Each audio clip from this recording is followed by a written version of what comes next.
So welcome everyone to Marketing Plan 101, create your roadmap to success. So hopefully you're here. I'm assuming that if you're here, you haven't yet created a marketing plan. Maybe some of you have created a business plan, but you're in the right place. So that's what we're going to do today. Talk about marketing plans. But first, we always like to talk about all the great stuff that SCORE does. A lot of you obviously are familiar with them. Please set your chat to everyone. Somebody mentioned the chat. Thank you, Dawn.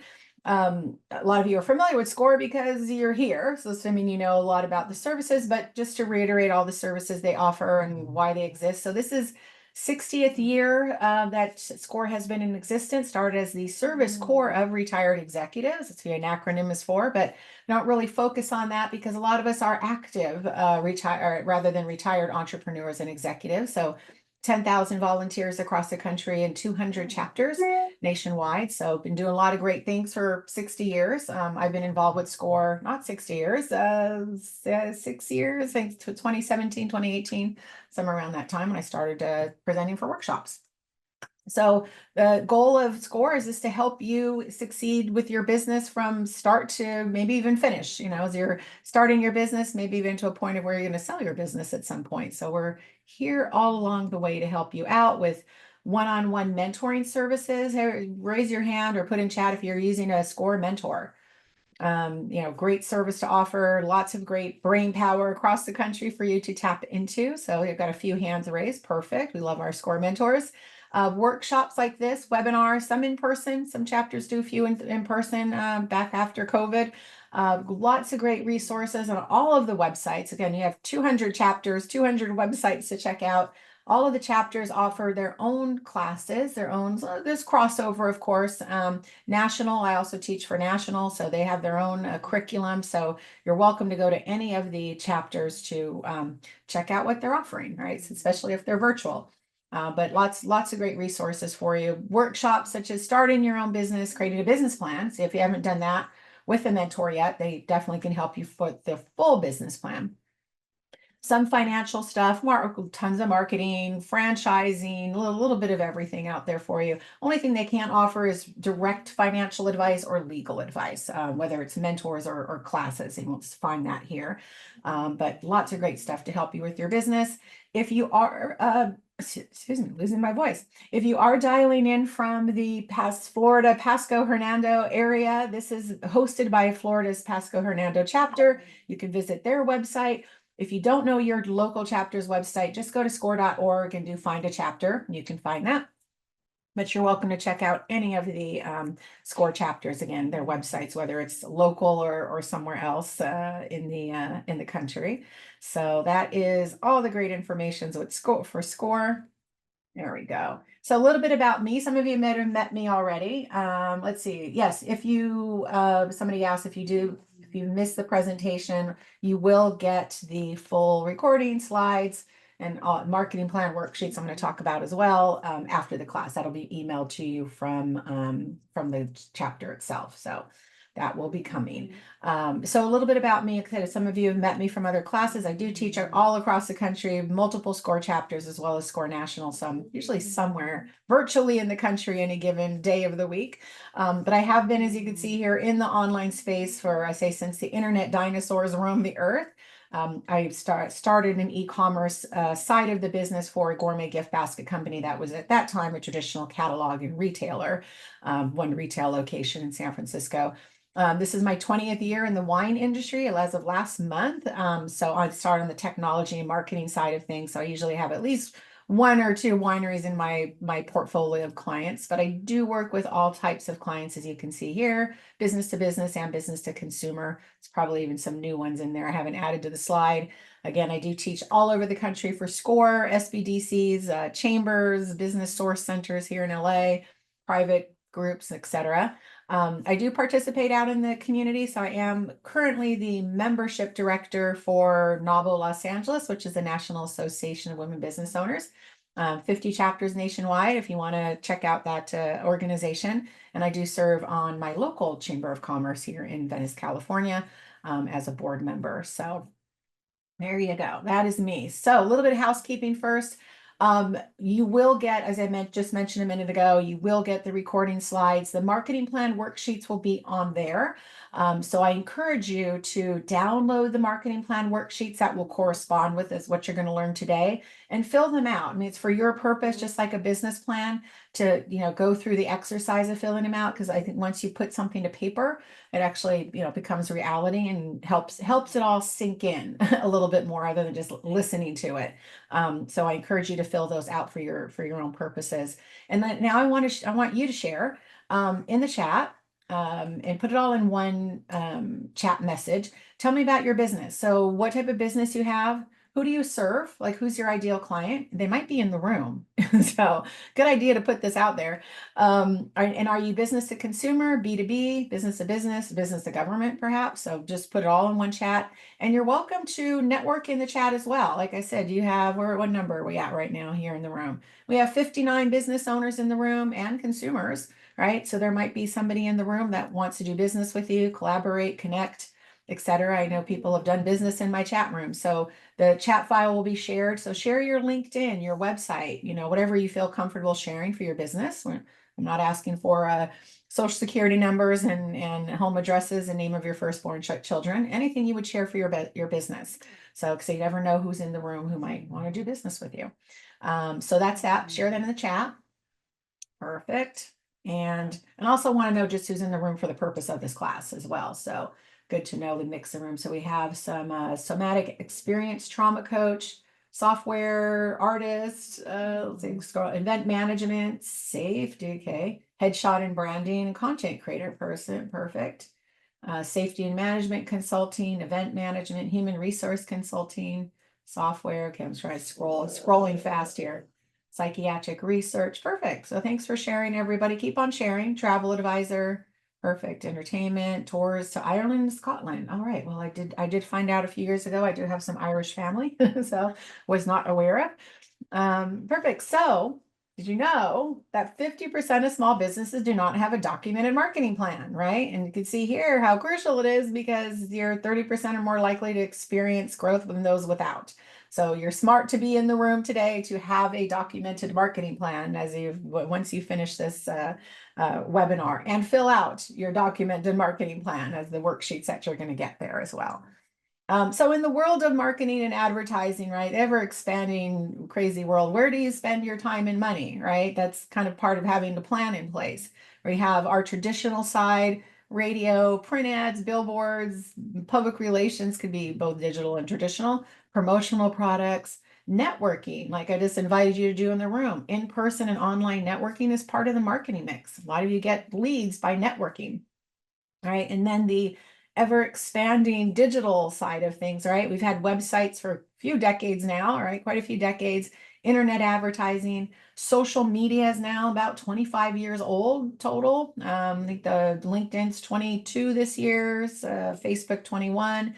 And what before that was MySpace, right? So about 25 years. Hard to believe it's been a quarter of a century of social media. Search engine optimization, text and Wi-Fi marketing, a little bit newer on the scene in comparison to social media and email. Affiliate marketing, ad retargeting ads, a lot of different things you can spend your money and your time, right, for your business. But of course, it's good to have a plan in place before you do that. And that's why we're here today. So I found this, came up on my LinkedIn, this article from CB Insights about the top reasons startups fail. And as I was looking on the left, I'm like, a lot of these could be tied into marketing, or lack of marketing. So I created this on the right and show you how it does tie in, whether you're a startup or in a business, it could happen anywhere along the way with any of these. So the first one, ran out of cash, right? Failed to raise new capital. Did you have a plan in place before you spent the cash, right? Whether it's a business plan or your marketing plan. Number two, no market need. That ties into doing market research. Might be something that you're like, oh, this is a cool idea or product, but does anybody else think it is? Right? So could be something that's like, it's not really a market for it, right? Got out competed, right? Did you do any competitor research? Right? We're going to talk about that today as well. That's definitely part of a marketing plan, overall business plan. Flawed business model. Again, did you have a business plan in place first? Right? Regulatory legal challenges, a little bit. Perhaps there are some of your businesses that do have some regulatory challenges or legal challenge comes up. That's having a marketing plan in place to counteract that and work with it. It's important. Pricing, cost issues. Pricing is a marketing basics. One of the 4 P's of marketing is pricing, right? So if you don't have that figured out, that could be a problem. Not having the right team, that could be in general, but not having the right people for marketing, right? Don't hire your 17-year-old kid to be your social media strategist because they do really cool grams, right? Or they can do some TikToks for you. Are they strategists versus an executor? Having the right team overall, right? But I'm dealing with marketing, so we'll talk about that. Mistimed product, again, back to market research. Poor product, this is when marketing or advertising cannot overcome, right? We can market it initially, but if it turns out to be a poor product or a poor service, you're going to have to fix that because there's no marketing that could really fix a bad product once that's known to be a bad product or service. Disharmony among team and investors. Yes, of course. I mean, it could lead to problems overall for your business, but definitely poor marketing strategy if nobody's agreeing on anything, right? A pivot gone bad. It was our favorite COVID word, right? 2020. Whenever you pivot, whenever you're going to change gears, because as entrepreneurs, we tend to be squirrels, right? Or squirrel, squirrel, squirrel. This doesn't work. Oh, I'm trying that. Let's go over here. I didn't give this, is that anybody here? Does that sound familiar? So making sure whatever you're doing to switch gears, add a product or a service, pivot in any way, make sure you've done just as if you did your initial marketing plan. You need a marketing plan for the pivot as well, right? Burned out, lack of passion, that could be overall, right? Entrepreneurs, it does take a lot, right? I feel like sometimes therapy sessions are in order just to deal with the ups and downs of being an entrepreneur compared to working for somebody else, right? There's a lot of it's a little bit of a roller coaster ride. So again, hopefully to avoid any failure at all, put these things in place, and again, a lot of it's tied into marketing. And when things go bad, a lot of people, or the economy shifts, people tend to stop spending money on marketing, which is when you exactly need to have a marketing budget and keep doing it. You need to spend money on marketing to make money, right? You can't wait to make money and then spend it on marketing. So we'll avoid these, right? We're going to have a plan in place. As Ben Franklin says, if you fail to plan, you're already planning to fail. So let's not do that. We don't want this plan. This is not a good plan. I have the cube right here, right? Twisting the cube of your plan. We don't want the one on the left, like, okay, no, that's not working. Let's twist it that way. Let's just twist it that way. We don't want that. We want the plan on the right, okay? And we don't want to throw the spaghetti on the wall to see what sticks plan. Anybody have that plan? Raise your hand. It's okay. It's a judgment-free zone. We don't want this one either. A couple people admit to spaghetti plan. We don't want the spray and pray plan either. We don't want to fling the arrows or shoot the bullets and pray that we get a bullseye, because all of those holes represent your time and money, and we don't want to waste. I know I don't like to waste either one of those, right? We can always make more money. I can't make more time. So just as important to have that as well. So what is marketing? And I just go down to the bottom bullet point. Is this basically telling the people what you do over and over and over again consistently? But of course, you want to tell the right people, the right place at the right time. But it's being consistent, telling those people, what you do over and over. It's not a one and done thing, right?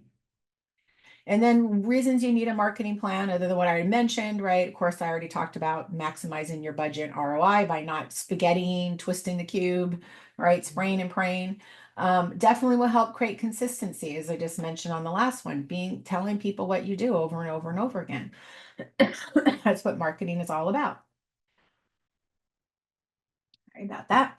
Encourages deeper thought about your business and marketing. And I kind of mentioned on those failure reasons, things shift. A lot of things can affect our business, right? The weather can affect our business, the economy, supply chain, technology, consumer shifts in consumer interest, confidence, behaviors can shift. So being aware of what's going on locally, regionally, nationally, globally, if you're a global business, just keeping an eye on what's going on and what you might have to shift with your business, with those shifting winds and things that happen. Pandemic, right? That shifted everything for everybody. Unifies your team.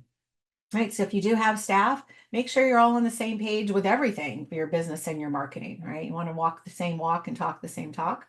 And it's just going to improve your chances of accomplishing your marketing goals, right? As it said, right? A documented marketing plan in place, you have 30% higher chance of succeeding than those that don't. So hopefully I'll end up with a good marketing plan. So this is my marketing strategy circle. Some of you, if you've attended my other classes, I usually tease this slide in there and saying, hey, today we're talking number 5, which is the channels.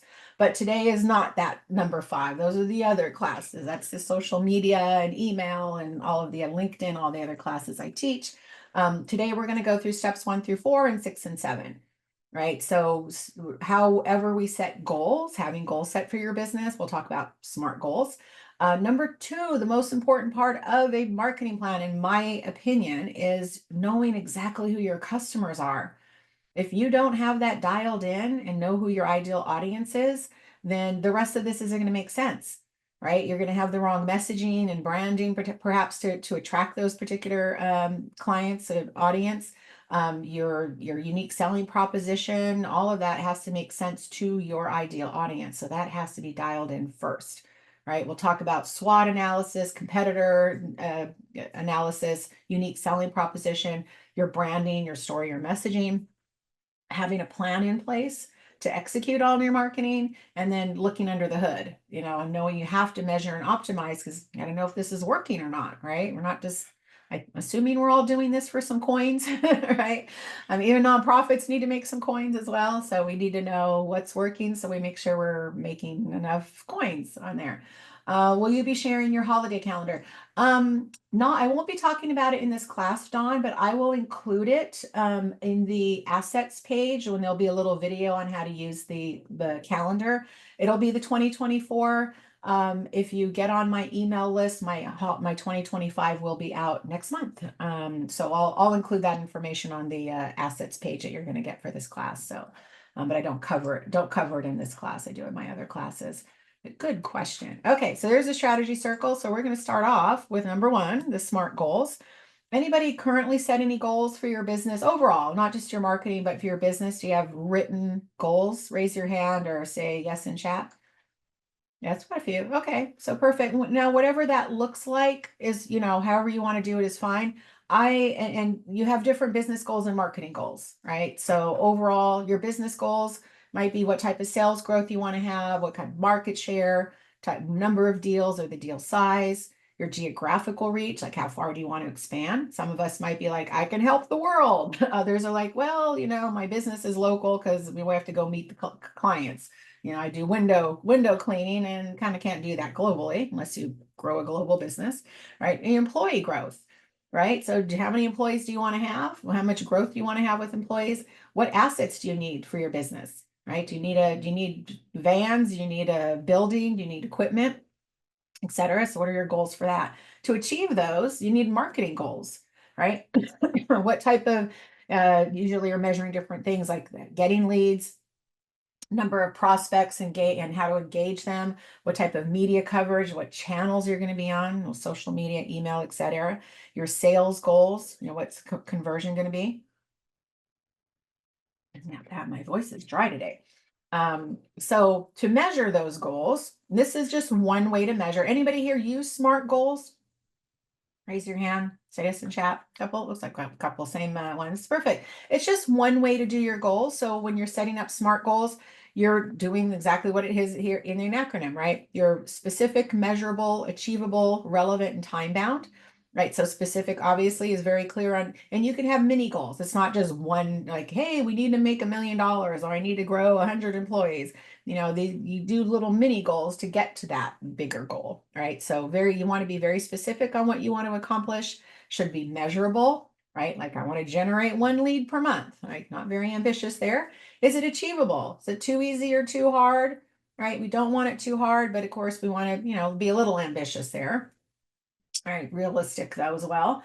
Relevant, does it align with your business goals, right? And then time bound, like we usually do work on a like to work on a deadline. We'll put a little pressure on yourself, but make it, of course, realistically time bound as well. So to give you some examples, a retired teacher, they're all about SMART goals. I like that. Very good. So a couple of examples for an e-commerce website. So here's two specific ones that they're working on. So one is, hey, we need to grow our email list, right? So specific, they want to obtain 2,000 email newsletter signups. Measurable because they can track the number of new signups via the email marketing platform. Okay, achievable so they can offer incentives for signing up to the newsletter, discounts, etc. It's relevant because it is actually the best ROI of any marketing tool out there. And check my email class, learn about that.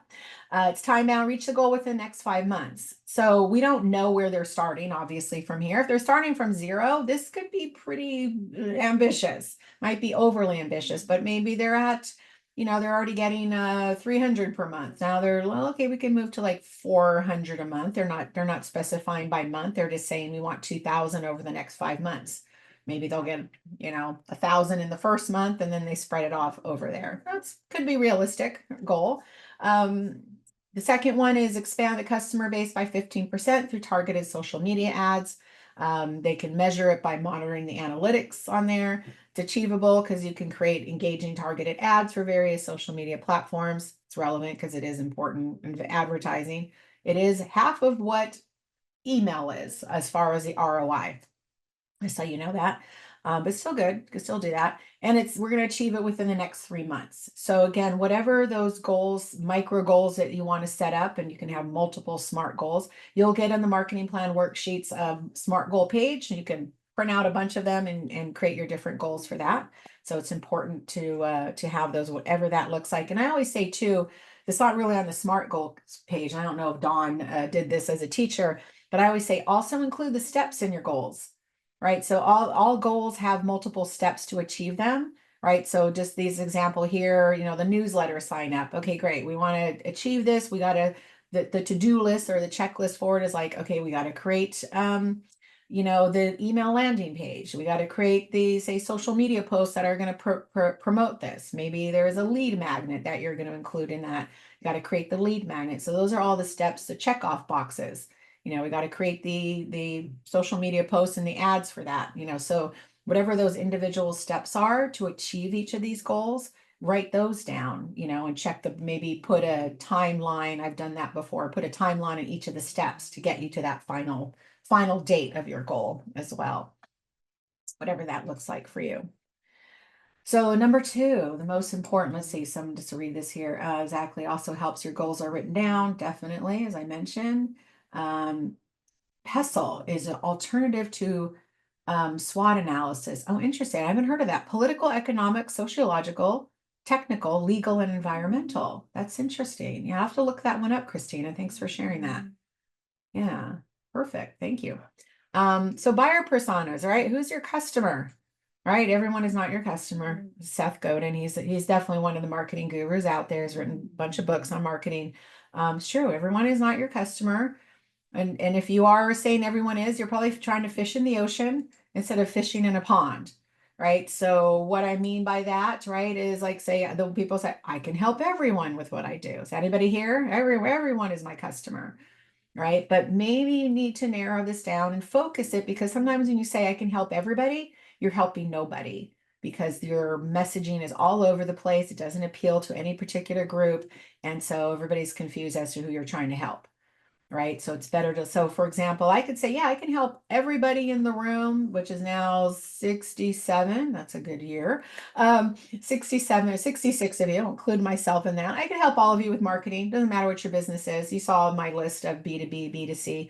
And I can help anybody anytime. I could say, well, maybe I'm just going to do dental marketing or wine marketing like I've done in the past as well. So, or I could say, well, I'm going to just work with businesses that have less than 25 employees, or so can I niche that down any further? So in your business, some of you might be very niched already, very specific, especially if you're B2B, you tend to be like, well, I'm looking for HR directors, as opposed to everybody in a company to reach out to. So how can you fish in the pond rather than fishing in the ocean and trying to appeal to everybody? So we'll talk about that more.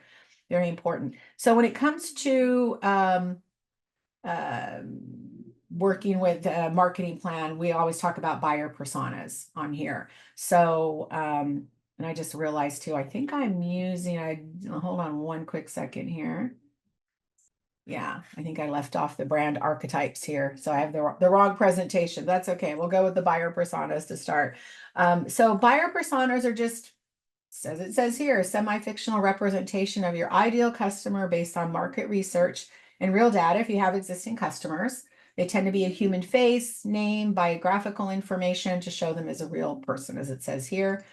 So show a picture of buyer persona. So persona versus target audience. What's the difference?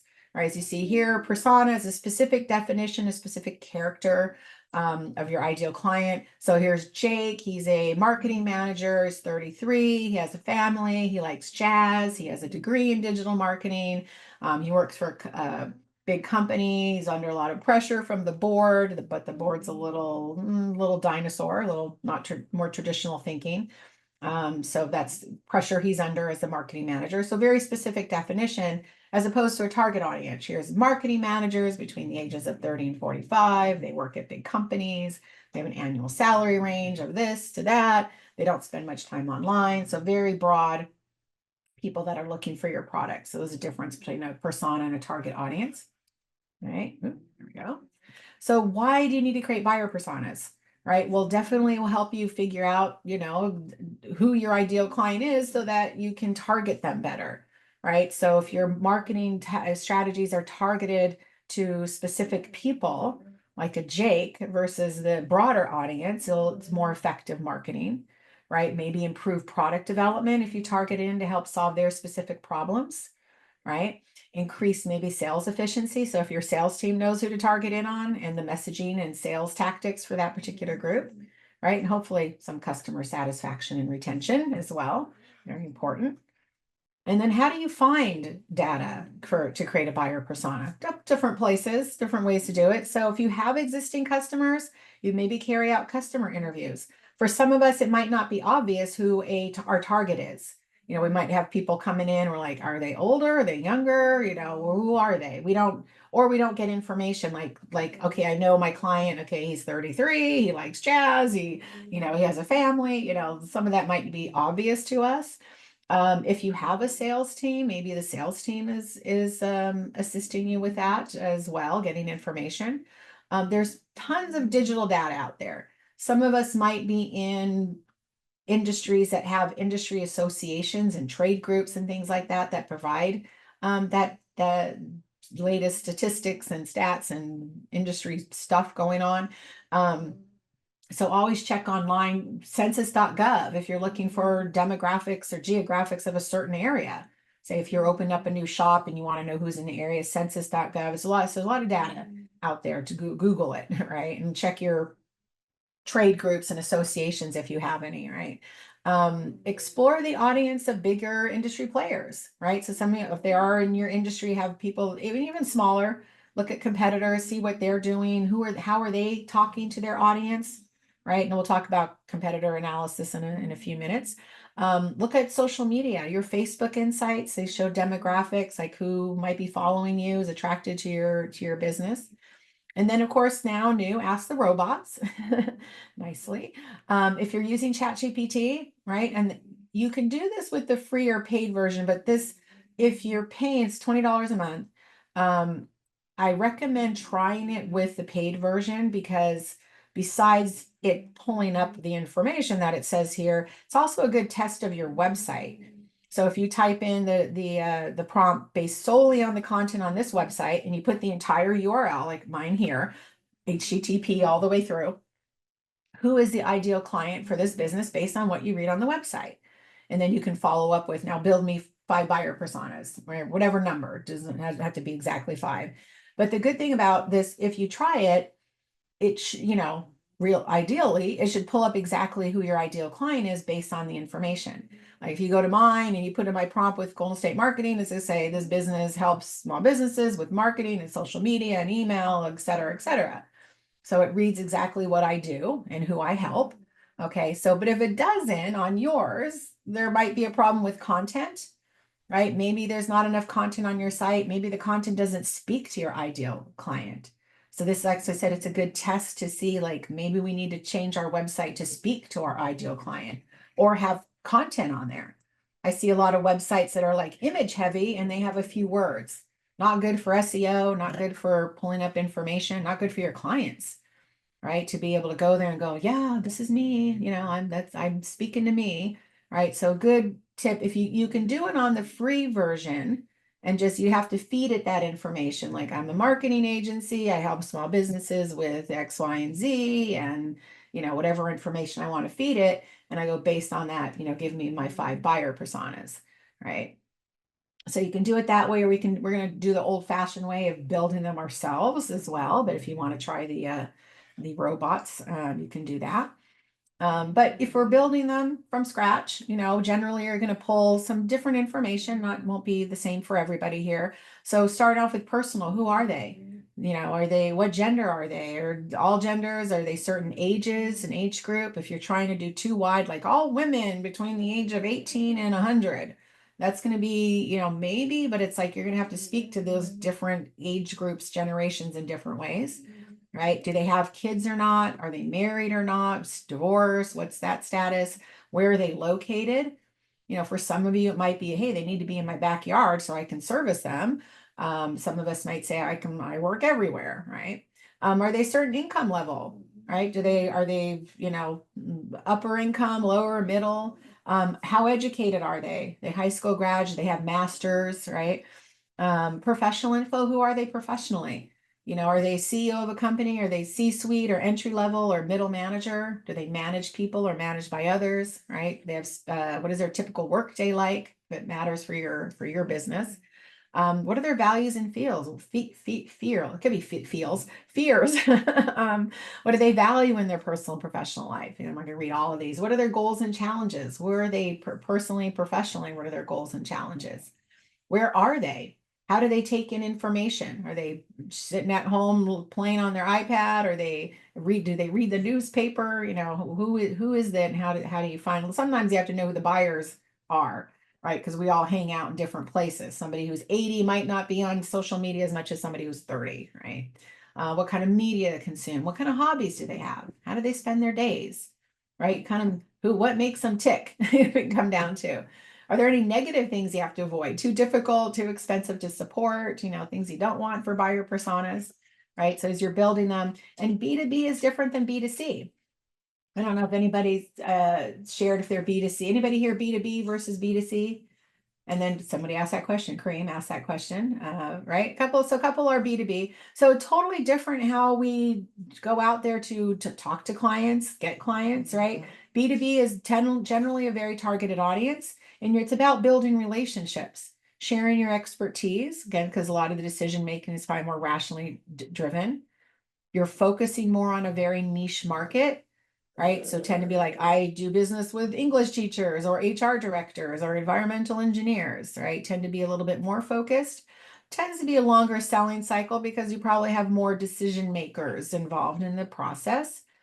And your main goal is to build that trust and credibility with your content, right? You're a subject matter expert, you know what you're doing to attract them and to get them to the sale, right? Where with B2C, you're building brand awareness across the market, triggering quick emotions to get right into that purchase. So impulse purchasing tends to be a much shorter selling cycle, right? Larger scale market, but meaning not like, yeah, I can help everybody, but larger than say, I'm just working with environmental engineers, right?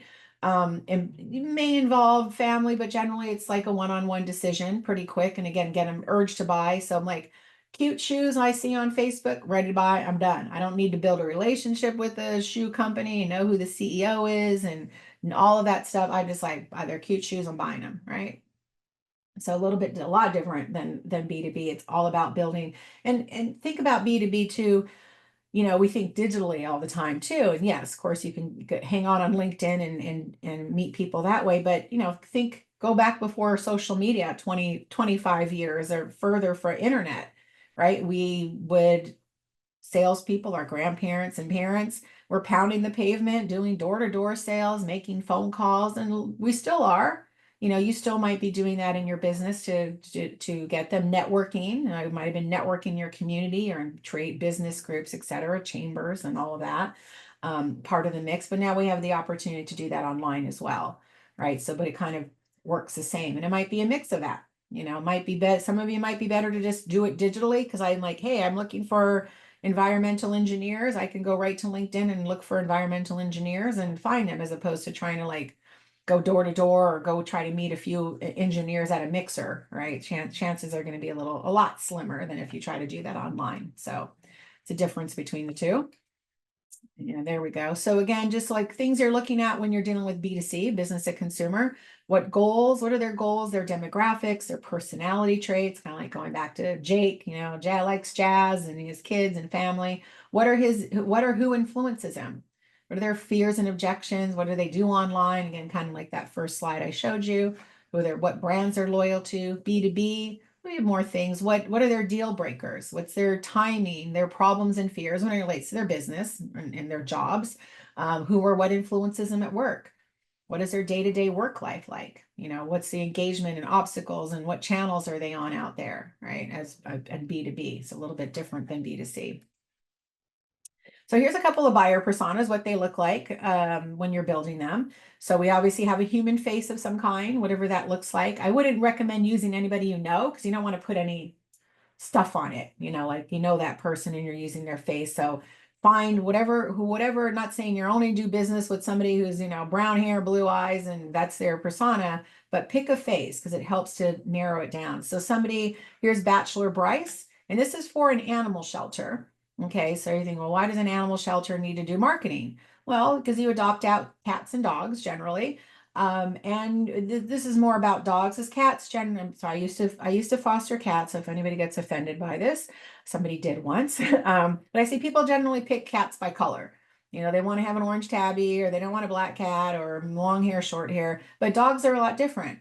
Dogs are different types of breeds with different types of I won't say purposes, but a working breed versus a toy breed, et cetera, are going to be different for people. So you have to kind of market that and find the right people for those particular dogs for adoption, right? Because they do adopt them out and usually charge, so they do marketing involved.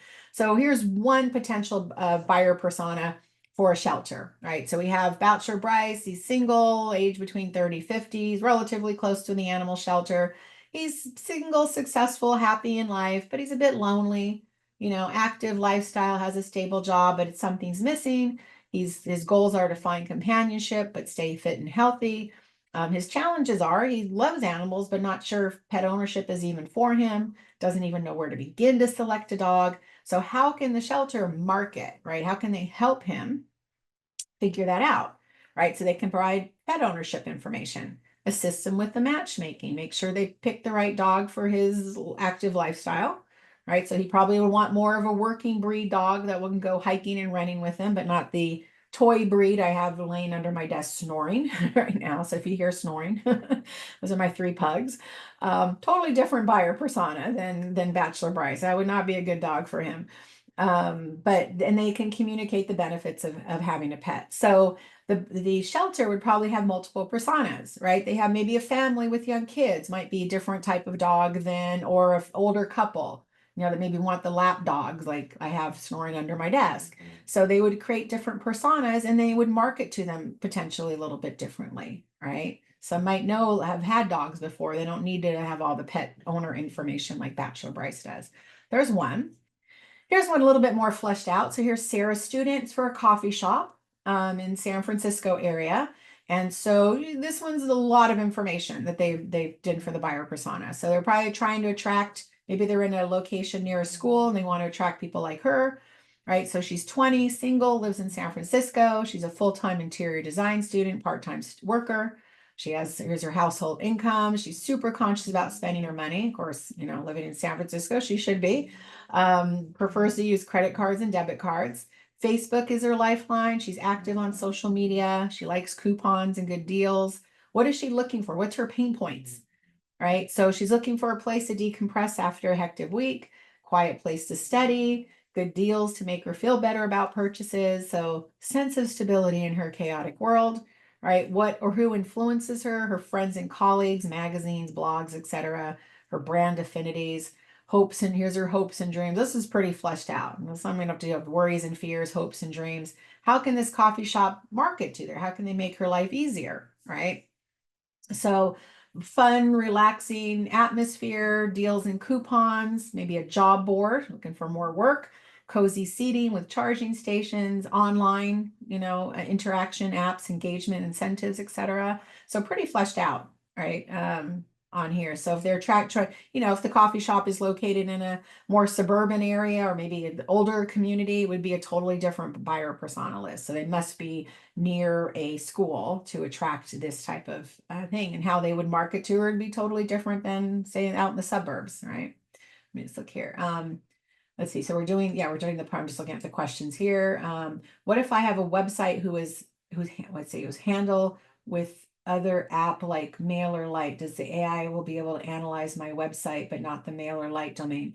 Yeah, I'm not sure on that question. So you're saying that you have a website, but you also, if you're using an email app, because MailerLite's an email app, but I don't know if you have a domain on your website with MailerLite.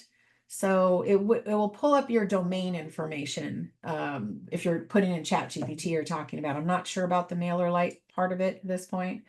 Let's see, if B2B usually have a buyer from purchasing another persona for a technical person, order make the combine. Yeah, so good question on that. So if you do have, say if you're dealing with the technical person, but then maybe the buyer, I don't know if the technical person would bridge you over to the buyer. So you would do two different personas, right? So if you're doing outreach to the technical person, but then you're also doing outreach to the purchasing person, that would be two different buyers potentially. Or maybe you're dealing first with the or the purchasing person I should say, but the technical person's the one who's going to talk to you, interact, pick the product, service. You're going to give them all the spiel about your product or service, and then they go to purchasing to make the purchase. So this depends on the structure, but it might wind up being two different personas. So that's a good question. So let's do some B2B. Right, similar, but of course this is B2B focused. So Selena, she's CEO of a startup project management firm, right? But she's also looking for project management. So this is kind of interesting. I guess you can't do your own project management here. So she's 35, Houston, Texas, CEO, startup. She's trying her pain points, her frustrations are she wants to focus on and develop more effective business strategies to scale her company, but she's kind of stuck with menial time consuming tasks. Right. And it's tough to like grow your business. We all know that. Grow your business and do the work on it and in it at the same time. Does that sound like anybody here? Raise your hand. Right. As you're scaling your company. So it's been tough to like do both. So she's looking to manage her projects and get off of spreadsheets, right? Because she still feels like she's a solopreneur, even though she has employees. All right. So she was wanting to manage them so she can delegate easily, increase overall productivity, right? Keeping an eye on things as she's scaling. So what can she gain from these products, right? Create a workflow, get rid of bottlenecks, all that stuff. So how can a company that does what she does, because she has a handle on that industry, how can they help her? Right. So affordable subscription plan, maybe some free trials of the program, great customer support to help her, right? Definitely always want great value for your money, right? She's already familiar with this industry, as I mentioned. So yes, you will get the recording later. That will come from SCORE later for you. So there's that one. I'm trying to click through. There we go. Here's an easier one. John Johnson. He's a marketing manager. He's not the decision maker. Software and tech. His salary is educated BS in marketing. What are his goals, right? He needs to deliver qualified leads to sales to grow the user base and achieve revenue goals. He needs to, his challenges needs to improve conversion rates on website with more relevant content. But maybe he's not the person who knows how to do tech, right? So I'm a marketing person. I can do marketing copy, but maybe I need help to write tech content. So here, this company ClearVoice can help him find savvy tech writers to help him build content out to increase his revenue goals, or to achieve revenue goals, I should say. So this one's pretty easy compared to the other ones. Let me see what else I have. So those are our buyer personas. Hopefully those make sense. So some of you might have a couple buyer personas in there, but get specific. So I'm going to give you, before I talk about the buyer's journey, kind of give you an example of having your buyer personas or your market too big, right? And not focusing. So I had a client, and I proudly say had, I'll say why I had. I talk about her in my email marketing class. So some of you, if you've attended my email, have heard her story. So I had a client, her name is Jen, and she had a company that sold collagen creamer, and then eventually collagen. So if you're familiar, collagen powder, collagen products are very popular nowadays for health reasons. As you age, right, you lose collagen. It helps with skin elasticity, all the sagging and bagging. And there's other benefits, right? Helping your body overall with collagen. So her first product when I met her, and this was a couple of years ago, was the collagen creamer, and the additional benefits she had with her product, in addition to the collagen benefits, she also had MCT oil in there, which was good for kind of brain health, memory, and probiotics, so for gut health. So when I first met Jen, and I call this wrestling the alligator, and if anybody's heard me say that before, when I'm working with, say, my coaching clients, and we're talking about who their audience is, and I hear I can help everybody, I'm like, okay, I'm gonna have to hop on this alligator and wrestle it down. I used to call it a therapy session, but now I call it wrestling the alligator, meaning some of you don't want to let go of the audience. Like, I can help everybody, right? So when I met her, she's like, well, at least she's focused down to women, but she's like, well, women to 20 to like dead, whatever that is. Like, sure, yes, all of us can take collagen. Generally, kids don't need to take it, but men and women can use collagen product. So she could fish in the ocean, right? But with that, she was sending out emails, but she's like, well, here's my product, but I don't know. She's making sales, but can we narrow this down? Right. So as I wrestled that alligator, she's like, well, I don't want to leave anybody out. And she had been doing Facebook ads. She's just was about to start doing TikTok ads. And so that's when I really like, okay, we need to focus, right? So she was thinking women like 25 and above, I think was kind of the audience she was looking at. But, with those additional products in her collagen, the MCT oil, the prebiotics, is there a way to focus it down to people who are experiencing these issues? Right. So 25-year-olds versus 55-year-olds have different, especially physical needs, right? We're aging differently at 25 and 55. So after some wrestling, we determined that she should focus on women who are more like 45 plus, probably already experiencing menopause, because a lot of the issues that this collagen, MCT, prebiotics are things that women in menopause are experiencing, right? Losing your memory, losing hair, things are sagging and bagging, you're gaining weight, there's a lot of things going on. She was still skeptical about it. So I have another client that runs a menopause conference here in Los Angeles at the time. Coincidence. I said, go attend, go be a vendor. And she did. And she sold out of her product. And she finally realized, okay, we need to focus the market. And all of her marketing now, going back to the marketing messaging, once you know your true buyer persona, instead of just like, hey, we have collagen, everybody drink it. Now she focused her emails and her social media on that audience. Experiencing brain fog, try this collagen product. Experiencing hair loss or skin issues, insomnia helps with that. So all of the things targeted to that audience was speaking more to her ideal clients. Could somebody 25 still buy the product? Sure, they could still buy it, but really focusing that market down to that particular audience that experienced the thing that product can really help with. She was able to focus the messaging down, and then about 6 months later, she sold the company. That's why I said I was proud to say I had her as a client. But if she hadn't focused, she'd tried TikTok, which is 35 and below, wasn't successful. She said to me, well, I used to do Facebook ads and those work, but I stopped doing them. And then slap her on the side of the head. I said, why did you stop doing that?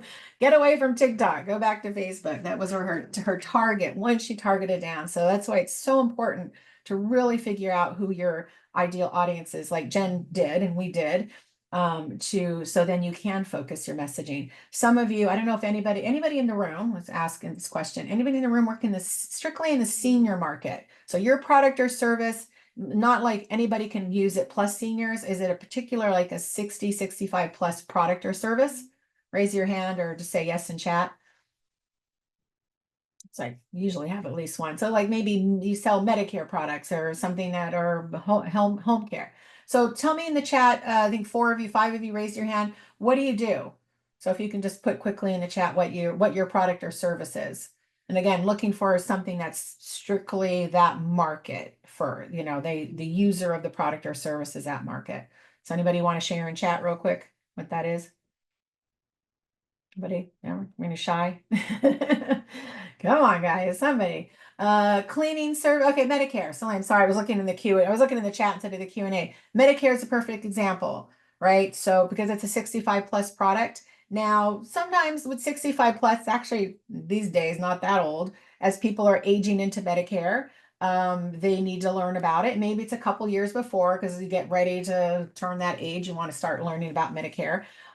So in that case, it might be the senior, the 65 person who's doing the research and all that, but also, especially as they're older, maybe Medicare might not be a good example, but I'm involved in a lot of decision making for my parents who are in their 80s now, right? So if they're not able or capable of making a decision or finding the information, retirement estate planning could be that as well, right? So cleaning services, perhaps if you're cleaning, you only clean houses, or I don't know what you're cleaning, apartments, houses, for people who are 65 plus, or do you work with people who are 20, right? So if you're specifically working with that market, that might be like, I have to find cleaning services for my parents, right? Find a new housekeeper for them.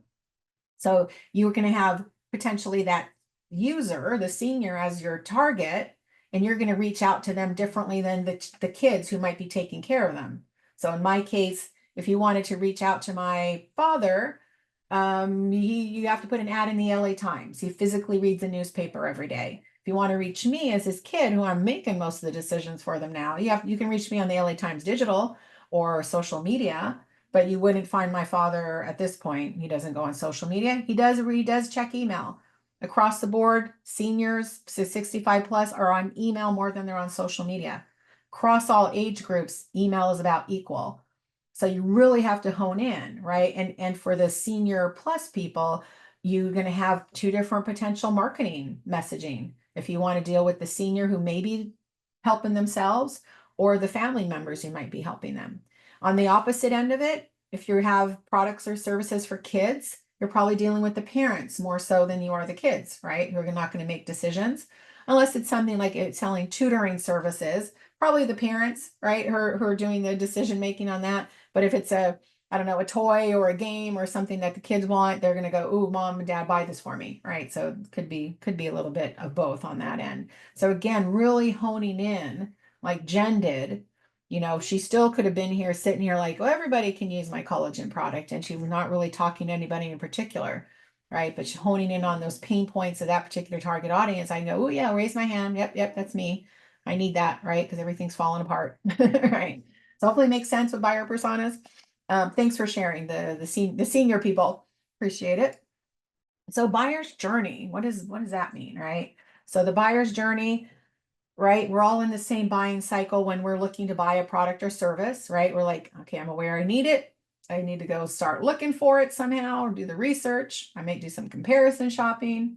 I get to the purchase, and then I might need to purchase it again, right? So gain and retain cycle, I call it, right? And some of you might have a product or service like Salim, I'm pronouncing that correctly, Medicare. Once they purchase their sign up for Medicare, do they need to keep signing up for Medicare? No, unless you change. I don't know. I still personally do not understand Medicare. I have a few more years for that for myself, but parts A and D and all that stuff, and there's different providers, and but generally once you have Medicare, you're on it. You don't need to keep buying that product, right? Cleaning services, that's a retention thing. You want them to keep being a client, right? You want to keep doing the cleaning services every month or week or however often you want to do it.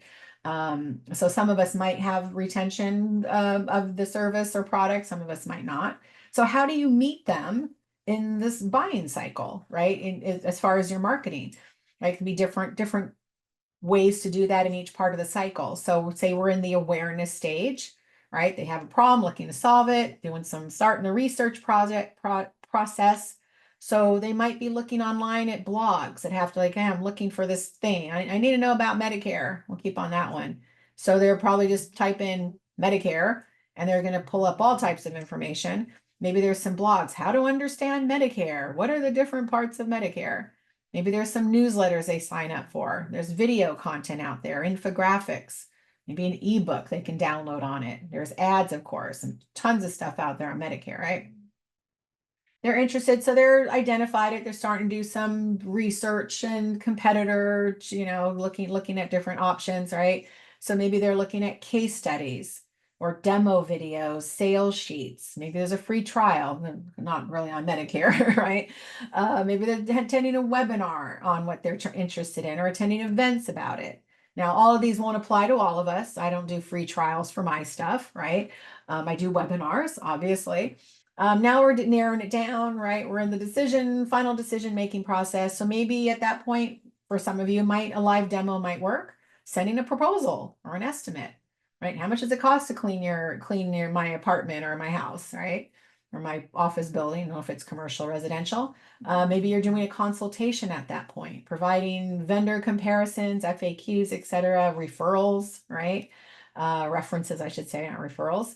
And they made the purchase, and then how do you get them to like advocate for you, right? So what can you provide them to say, hey, you're a happy customer, write a review, to feature them on social media or a case study, or put them in your newsletter as a happy customer, maybe to write a blog about it.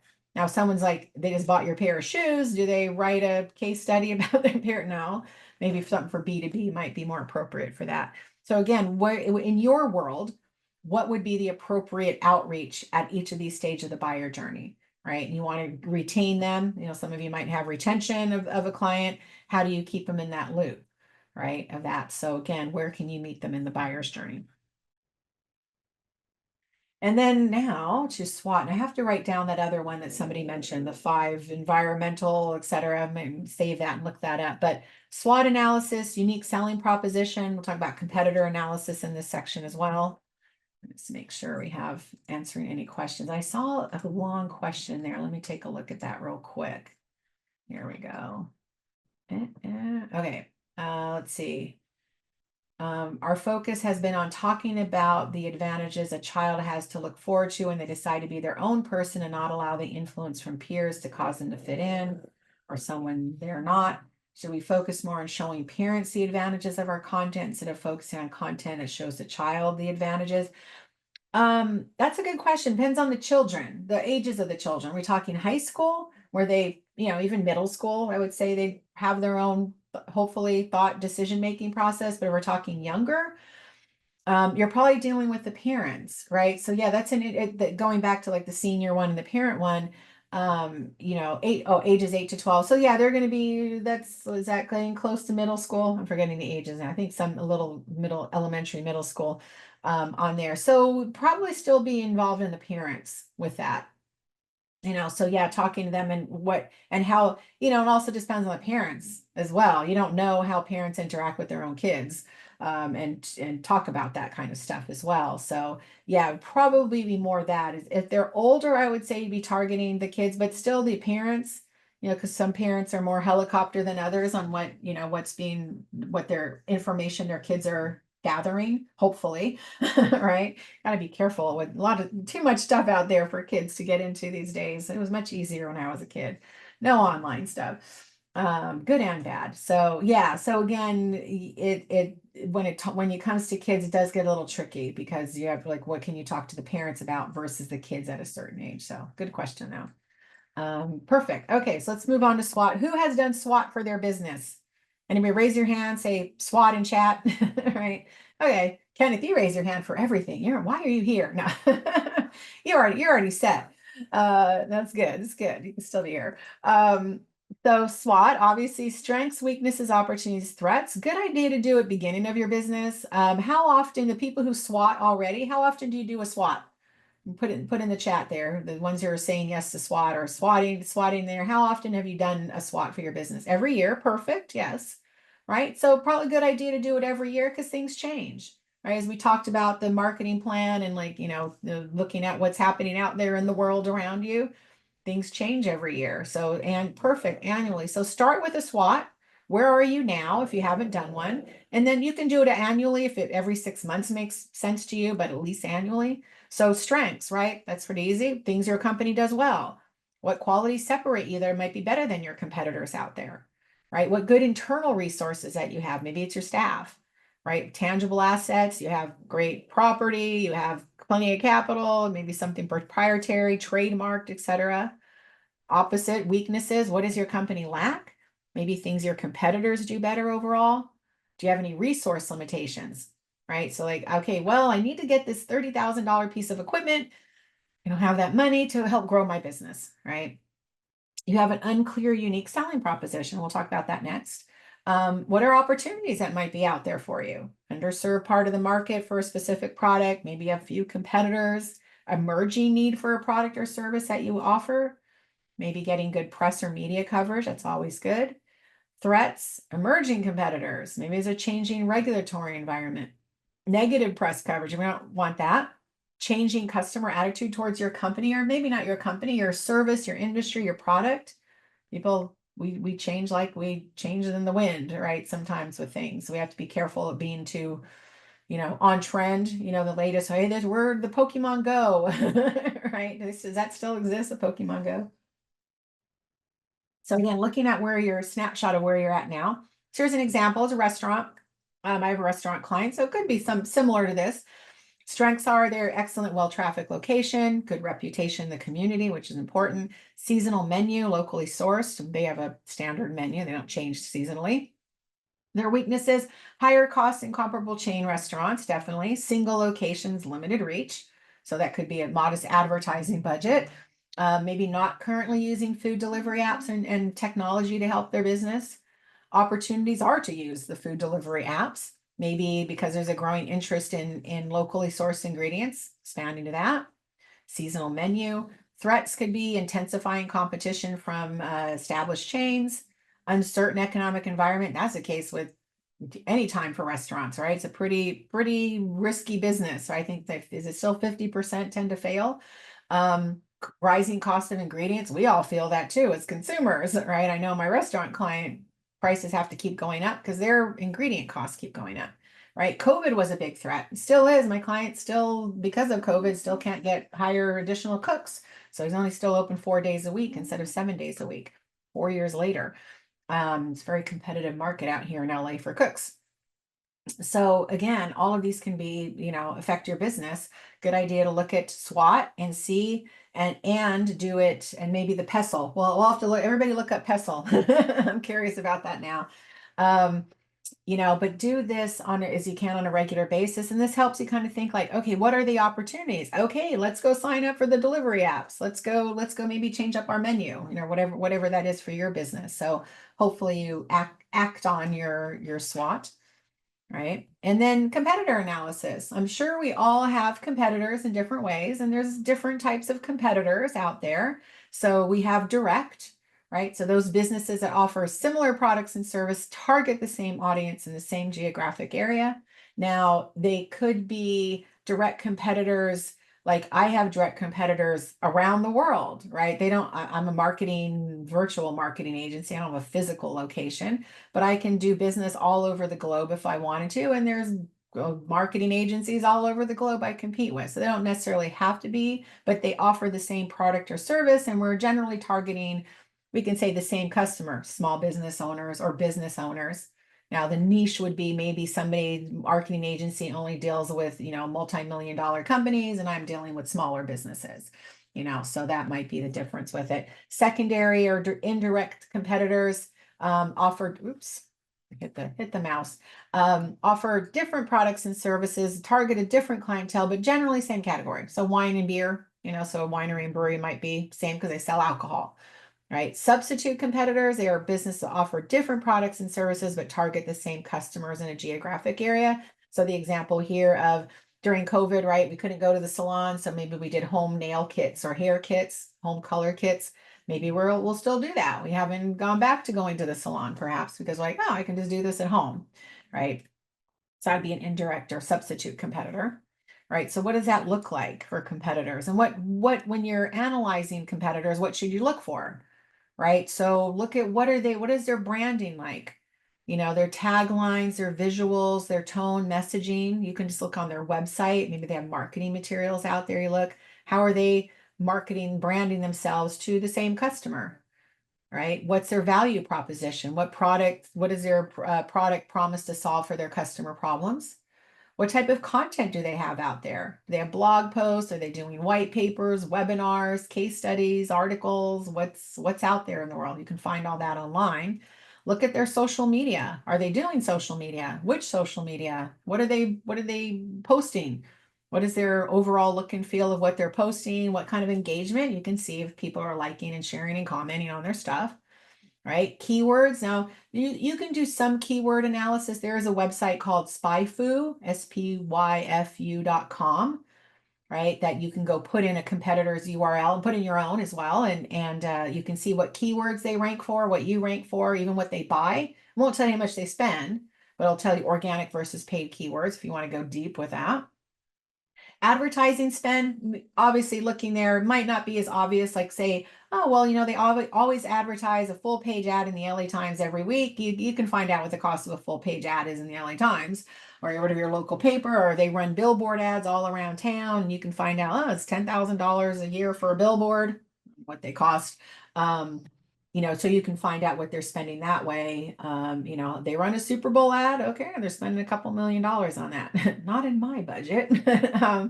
But yeah, so you get an overall a little feel for that stuff. What are they attending any events or trade shows that are, in your industry that they would, or maybe are getting business from? How are they interacting out in the community that you're in if you are a local based business? So whatever the competitor analysis looks like, I mean, I have a million competitors out there, right? So for me to narrow it down, like who are my top marketing competitors? There's a lot. There's plenty of business out there, but like what are they doing? What does that look like? How are they speaking to the same potential customers? So has anybody here done competitor analysis previously, maybe as part of a business plan? Like raise your hand, say yes in chat. Or perfect. Okay, Kenneth, you're on top of it. Let's see your marketing plan. You got to share it now. So yeah, so you do the work, see what's going on out there because you have to know what competitors are doing. Who are not saying because you have competitors you shouldn't go out there and do it, but you want to have a feel for what they're doing and how they're marketing to the same people, right? Let's see, have extremely niche market of rare vintage accessories, jewelry and shawls, and need SEO person in area of New York. I have an SEO person. You need somebody. He's also a score presenter. So if you do want a referral, you have a website. So, in that case too, Eleanor, good, I always look at everything holistically when it comes to marketing, right? There's a lot, we saw the world of marketing and advertising, a lot of things you can do. Are people searching for what you're selling, right? Are they looking for rare vintage jewelry or rare vintage shawls, right? Perhaps, and I don't know. So you could do that keyword keyword analysis to see is anybody are there searches out there for that? That's something my colleague Brandon would look up and say, how many searches for vintage jewelry are out there? So on that side, potentially SEO, Google Ads could be a place to look if there's immediate intent, right? I mean, somebody's searching for it and generally we're searching for something or, whether we're looking for information or a product or service, we're interested in it right away, generally. So immediately, where brand awareness would be social media, maybe email marketing, things like that, where it's like, hey, I have vintage jewelry and shawls for sale. So you probably do a little bit of both.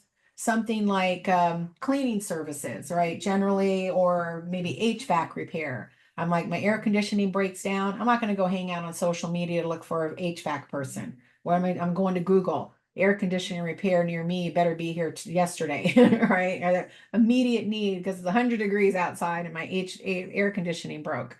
Those type of businesses probably do most of their business through Google searches or on, searching for it because it's generally an immediate need on there. So yeah, it could be a little bit of both, Eleanor, going to your what you do. So good point there. And if you do need the SEO referral, let me know. How do you determine how much marketing dollars can you afford and what you expect the ROI to be? Good question. Hold that thought for 1 second. I'm going to talk about that under the kind of the budget section of it. So that'll be coming up, Kim. Good question. Okay, so unique selling proposition. Anybody here ever done a USP? Have figured out their USP? I know Kenneth's going to raise your hand, right? Raise your hand, say yes in chat. Perfect. Okay, yep, perfect. And if you want to share your USP in the chat, you can. So what is a USP? What is your unique selling? It's unique value proposition. It's also been called, but USP is typical, right? So you want to be in the winning zone of like explaining what your brand does well compared to what consumers wants. Okay. The losing zone is your competitors doing it better than you and what consumers want. That could be a loss. Risky is like it's very competitive, could be expensive to stand out. You have to find a clear way to stand out in that. You don't want to be in kind of the who cares zone. Nobody really cares about the product or service you offer. And that's might be goes back to that failure slide of like, did you do the research to see is there a market need for this product or service, right? Um, that's great. You know, it's funny. Aaron said, look at us sitting in a marketing seminar, marketing ourselves to each other. Exactly, you should. It's very smart to do that. Every opportunity you have to get in front of potential customers, collaborators, connectors, you do it. That's why I invite you guys to network. So good point. But yeah, you should be marketing yourselves in a marketing seminar. Um, so couple examples of USPs, right? So Bombas, right? If you're familiar with the brand, they sell socks and now t-shirts.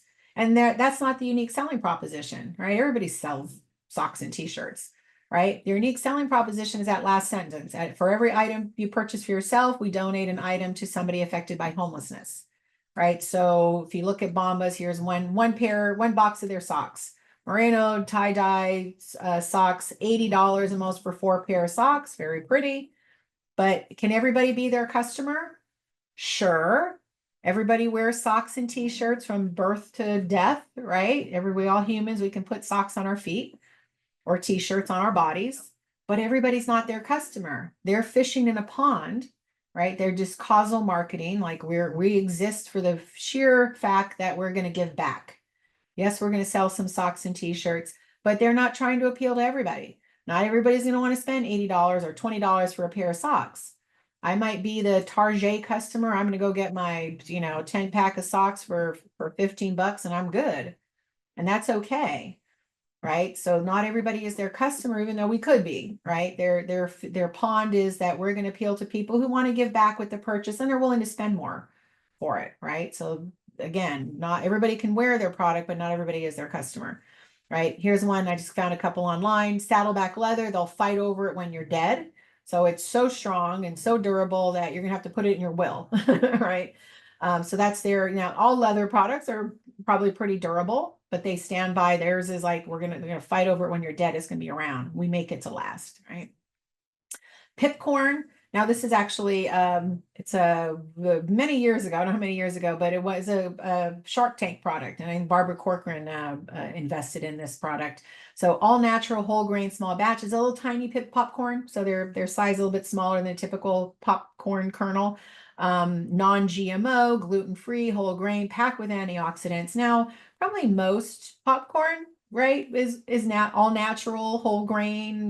It's our pre-pop, so small batches. It's not the small size that they use, so that's a unique thing. But what they're offering is like, okay, maybe some are GMO, have GMO, some are non-GMO. They tend to be, I think, gluten-free, right? So they're just using this as their unique selling proposition. Small batch, it's small, we're all natural, whole grain, right? Not too unique. World's strongest coffee, Death Wish coffee, right? It's going to kill you.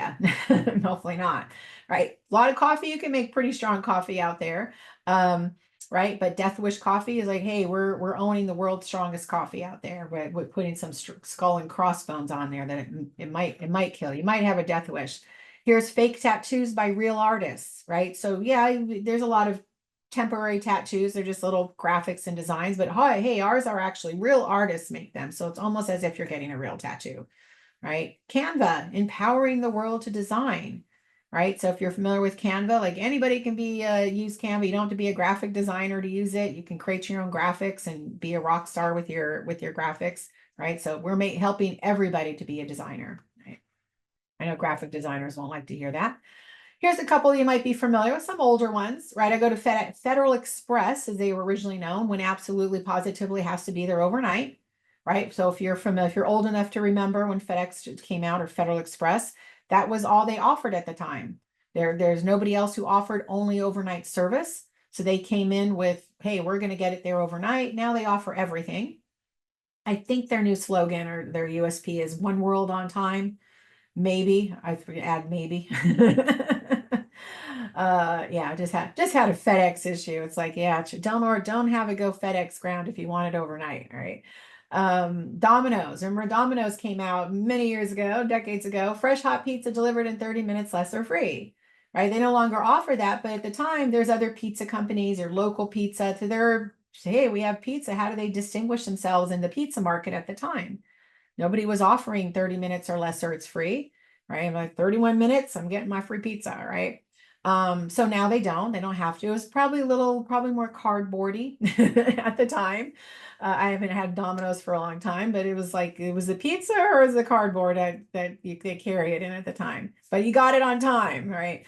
Got it fast. Target, expect more, pay less, right? Hello Fresh, America's most popular meal kit. There's a bunch of other meal kits out there. So again, some that you're familiar with out there. And then if you're developing your own, I'm not reading all this, you're going to get these on the slides, but when you're developing your own USP, what do you need to think about to distinguish yourself from your competitors? Right. So for some, it might be, how are you different? What additional services they offer that they don't? How do you offer a competitive price or value for your service? How do you excel in quality? If you have a certain niche, what in physical, spiritual, emotional needs do you meet that they might not? Demographic, are you in a certain demographic, geographic radius that would be an advantage? Do you target a particular age group, gender, income level? Service distinctives, maybe you offer a 24/7 toll-free hotline, you answer your emails in 3 minutes or less, whatever, do you offer technical support? Right, what are those? What's that service distinctive? Do you offer any special offers and deals, incentives to purchase your product compared to your competitors? Right? Personal, you have special skills that you have find more attractive to find people, unique training that you might have. Hey, I have a BS in marketing and I have a PhD. I don't know if that would matter if anybody, as long as you can get it done. We'll talk about that a little bit later. Track record. How long have you been in operation? Right? That might be like, hey, most of our competitors are brand new, but I've been doing this for like 50 years, right? That might be important over for some of you to have a longer, maybe over time. Somebody I was working with, they're a brand new company. They're what do you call it? Tile and flooring. And the husband of the kind of talked to the wife, the husband of the company, and him and the other workers, they had just started their own business. They worked for other contractors before, but decided to start their own tile and flooring business. But overall, these guys who did it had over like 25 years experience doing it. Just their company was brand new. So you could say, well, talk about we have over 25 years of a combined experience as opposed to we started this company last year because it might be like, are you new in this? So they go by the experience rather than how the age of the company. So what your track record, your vision, et cetera. So different things that you can gather in when you're creating your unique selling proposition. What is it that would stand out? You could say, like for example, here in Los Angeles, we have gazillion restaurants. You're hard to compete here. I think they say we're the most diverse ethnically food place of anywhere in the country. You can get anything here, too much stuff here. So obviously here, LA, we're close to the border. We have a lot of Mexican restaurants, like on every street corner and literally on the street corners. And there are some that have been in business for 50 years. I have a Mexican restaurant client that they've been in business for 50 years. And you're like, that's great. I mean, especially restaurants because they come and go quickly. But there's restaurants in Los Angeles that are 100 years old, in the same market, so you say if that was their only competitive advantage was like 50 years, and it's pretty good. You mean for restaurants to survive that long in a very competitive area, 50 years is, a lot. There's some that are even in Little Tokyo. I met a business owner that they're fourth generation, 100 years already. So that might not be the only distinction. My restaurant client, she didn't tell us this. When we're doing a buyer persona exercise, and one of the things as we're talking about the age, we're like, okay, great, but also what else? She says, well, Oprah had come here when she was out there doing her favorite things. I don't know if she's still doing that, but she would say, this place has my favorite donut, and I go to this place has my favorite sandwich. Well, Oprah had visited one of the taco shops and one of her favorite burritos comes from this restaurant. But she wasn't promoting that at all. I'm like, well, that's a unique selling proposition. How many other restaurants in Los Angeles of any age can say they're one of Oprah's favorite things? right? So she started promoting that. Now, again, Oprah's cachet, I don't know, still out there, but yeah, it's still a thing, right? If she said, what's so special about this favorite burrito? There's a million burritos out here in Los Angeles, right? Really, literally. So think about the different things, write out your unique selling proposition, based on what you think would fit against your competitors. Again, what is it, age? Is it skill? Is it your services, your geographic area? So it's a combination of those things, right?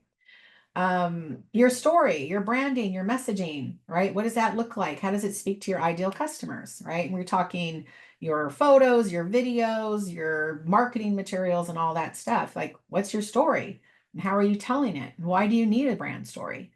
Right? So brand story is going to set you apart from anybody else that's selling the same business, right? Or service, right? People connect to people. We want to know who you are. Why is it that you're doing what you're doing? Right? Especially we're not Procter and Gamble and Starbucks and Microsoft, and we don't need to really necessarily make connections. So do I need to have a relationship with the CEO of Starbucks, have a coffee? But if I'm down the street and at my local coffee shop, I want to know, I see those people on a regular basis. If I go into the shop, I might know the owner, right? You start building loyalty based on that versus big corporation, right? So we want to know, what is your story? What makes you tick? Who are you, as a business, right? And everything you do crafts your story. Every piece of thing that you put out there, right? Your website, your social media, your marketing materials, your storefront, if you have one, your staff uniforms, your delivery vans, everything that a customer potentially looks at, touches, right, crafts your story. So you definitely want to be consistent across all those. Logos, branding, visuals should all be the same. If you switch anything up at any point, make sure everything gets updated, right? We don't want to have a website that says it was built in 1999, right? Are you still in business? Right? What are you doing? Everything should be consistent, right? To make sure confused buyers don't buy, right? Our websites are very important. And we build our websites, we kind of put them up there. Sometimes we over design our websites. I've reimagined, I call it, websites with quite a few of my coaching clients, because I'm like, it's not really speaking to anybody. It's not really speaking to your ideal customer. You don't have enough content on there. The navigation's confusing. You don't get them to the sale, or whatever the thing you want them to convert to, right? So very important to have very clear, consistent messaging to your ideal clients. And what does that look like, right? So this will be a little thing for you to fill out on the marketing plan worksheets and write these out. When you get them, think about them, write it out. Why was your brand created? If it was you, I don't know if somebody else started the company of what you're doing, but why was it created? What was the purpose behind it? What are your brand core values? Maybe write down the top three, like transparency or honesty or whatever those core values are that don't change. They shouldn't change, right? I was attending actually a Canva conference out here in LA a couple months ago, and Bob Iger was the keynote speaker from CEO of Disney. And one of the things he mentioned that Disney and Coca-Cola actually are both 100-year-old companies. And he said over all these years, he's been CEO, I think he was a couple times, but he's been quite a long time as president or CEO of the company. And he said over all the 100 years, these are two big brands that I've gone through many generations in 100 years, a lot of things happening out there in the world to change things up. Because the one thing with Disney, even with all the changes out there externally, they never change their core values of who they are and why they exist and what they do. Same with Coca-Cola is another example of it, since he mentioned that one, right? So, and how does your brand live up to them? I don't know what their core values are, but you think about it, yeah, they might have changed some things with the wind, but it's like politically or financially, other than the thing in Florida, Disneyland, Disney World. But overall, they haven't changed their core values. So how can you be like that? What are your core values, so that your DNA of your company, just like we have our own value system as a human, our DNA, what's in our DNA that we don't change, right? So fill that out when you get the sheets. Good exercise to do. And then your brand visuals. Are they speaking to your ideal clients?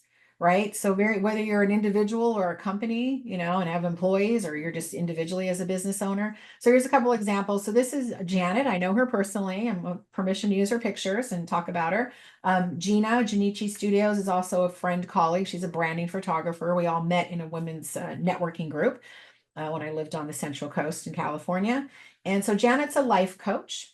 And Gina met her to take a new branding picture. She had a serviceable picture. You know, I joke with Janet, I go, did you work at a bank? Because like kind of your bank teller, you know, I had one of those. Worked at a credit union as a marketing manager, not as a teller. And you know, you had the employee of the month headshot, you know, your general employee headshot. I'm like, it's serviceable, she's smiling, but does it really speak in her ideal clients as a life coach? Right? Maybe not. So Gina worked with her and zhuzhed her up a little bit. I think it made her look younger than the older picture. But is it now appealing to her target audience? Right? So here, appearing warm and friendly, compassion, heartfelt, right? I can imagine now sitting across from her and telling her my life problems if I needed a life coach. The other picture, I'm like, Janet, do you have some 20s for my 100? Right? Different vibe, right? Totally different vibe for picture. So find a good branding photographer to take pictures of you, your staff, your people, video content as well, to make sure it's speaking to the ideal customer. Here's a couple other of Gina's clients. So Marcy Jean, she's a hair and skin specialist, right? She wanted to sell, obviously, hey, I'm a great at what I do, but she had a little, obviously a little playful side to her personality, her dress, and her look and feel. So she wanted it to show both, right? Here's a East Wellbeing and Tea. They're not just selling tea and massage services, they're selling calm. So how can the pictures convey that, right? Oh, Magic Mouse is too sensitive. Here's Vinny. He's a real estate broker on the Central Coast as well, Pismo Beach area, good place to be selling real estate. But he wanted, you know, typical pictures are going to be, you know, holding up the open house or the sold sign or the keys. But he wanted to show he's not just selling a home, he's selling a lifestyle. So he did some additional pictures with Gina, like, hey, if you buy a house here, you're going to have 200 something wineries in your backyard. Go wine tasting every day if you wanted to. You can sit out on the ocean, overlooking Pacific Ocean on the hotel, eat a gourmet meal. So you're buying a lifestyle with that, you know, couple $1 million box, right? So again, what does that look like as a business, right? You're going to want to take pictures of everything to do with your business. This was one of my now former clients. They actually just retired last year and sold the business. But when I first met him, so where are we? How many? 7 years ago? Kind of trying to count off 7 years ago. Yeah.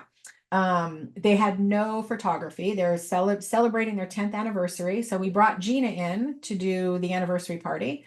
But then I'm like, okay, I'm going to do your marketing now. I need pictures. I have nothing. I had literally nothing to work with. An old picture of some wine barrels and a really old picture of the owners that didn't even look like them anymore. So we brought Gina in to do stock photography so that we had stuff to use for marketing. So come in there and take pictures of the details, right? Wine, grapes, vineyards, the bottles, the glasses, and all of that stuff. And then we needed product shots. So, you know, glam shots and bottle shots so we can use them for the website and marketing and stuff. And then the details, when you come here, what happens? You have a good time. Some of these are from an event. So food and music and wine and all that. Come party with us. The tuxedoed crooner was from their 10th anniversary, not a daily tasting room thing. But again, people having a good time. This is what's going to happen when you come here, right? You feel good. You can have fun with your family and friends, right? Again, some more pictures. That's the 10th anniversary party down there at the table overlooking their vineyards, right? The people behind it, right? Randy and Cheryl, the owners of the winery, Tiffany, the tasting room manager, with 200 plus competitors literally in their backyard, right? And that goes back to kind of that risky zone of the unique selling proposition. You all sell grape juice. How do you distinguish yourself from that? Right? You could walk down the road from Red Souls and behind them and down the road and you're hitting a winery, right? I think it's the only product out there that I can think of where you have that many direct competitors literally in their backyard, right? There's 5,000 wineries in California alone. Every state has wineries. We have the most. How do you compete against that? It's the people too, right? They have good juice, but they come for the people. When 10 plus years in business, wine club members were still coming because they developed a relationship with Tiffany and Randy and Cheryl and the rest of the staff, right? So that's part of it. You want to be part of the story as well, right?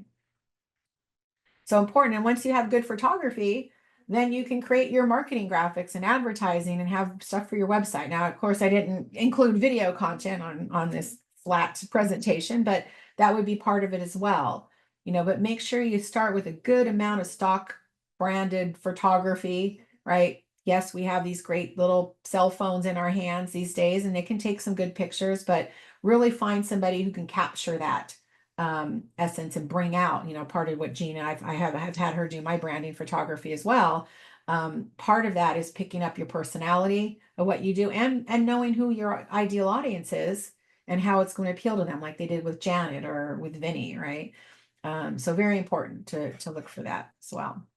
And then, so what do these brands convey to the world? So share in the chat. Give me a word. If you were to tie, they're obviously totally different products, right? Coffee and tech products. What do they have in common? What's the one word? I'm looking for one word. Share in the chat. And I'll give you a hint. It starts with a C. Okay. What do these two brands convey to the world? Even though, like, doesn't matter where you go in the world, if I go down the street to my local Starbucks around the corner, if I go to one in Paris, France, or Peoria, Illinois, or if I go to my local Apple store versus one in Hong Kong, consistency, exactly. Thank you very much, right? So we're not multi-billion-dollar brands, but we can still emulate these with consistency, right? We want to, wherever you go, it's going to be pretty similar experience. They're going to look a little different, different color polo shirts at Apple, slightly different architecture. I heard they do have Americanas in France, someone said. Slightly different drinks, might be regionally, nationally, or globally. But again, you go in there what you're getting, right? A brand is a promise that is yet to come. Exactly. A brand is what people would say about you when you're not in the room, right? So again, think about how you can be consistent out there, like a Starbucks or an Apple, even though I don't have multiple locations and, around the globe. It's all about consistency when it comes to your branding, right? And your messaging. So get to the hand raise. So how do we talk about our business? How do we convey what we do with our business? Whether we're in a networking group or raising our hand to introduce ourselves, talking about it on our website, right? So what this means here, we're gonna do a little tiny exercise here. So I was on the phone just literally, I think a week or days, I don't remember exactly when, before COVID hit in 2020. And this gal and I had the commonality we had was we had the same business coach. So our business coach at the time said, "Hey, why don't you two get together to get to know each other?" She was always getting her clients together to kind of network. She was good to set up a phone call and talk. I didn't know what this gal did at the time that we set up the call. And we had our pitches right to each other. And when, again, we're on a phone, she can't physically see me. And she gave me her pitch. And as soon as she gave me her pitch, my hand shot up in the air. And I'm like, yes, I want what you're selling. Throw you my credit card. Yes, yes, yes, I need that. Right. Again, she couldn't see me, but my hand literally shot up in the air. And I told her, I said, "Oh my God, yes." And she does it was kind of like time management coaching skills, things like that. But only reason I didn't wind up signing up with her because COVID hit like right after, and who cared about time management at that time? Time went out the window, right? So again, how can you get to the hand raise with your messaging? Meaning, oh, yes, I want what you're selling, or oh, I know somebody. Might not be me directly, but I might know somebody. So if it's very clear who you're helping, what problem they have, what your solution is, and what the outcome is going to be. So I'm going to give you I'm going to say two options of my pitch, okay, an A and B. I want you to listen to them both, and then I want you to tell me which one, A or B, and why, okay, in chat. So wait till you hear both, of course, and you have the options. So say I'm standing up introducing myself at a mixer. This is what I would say. So here's A.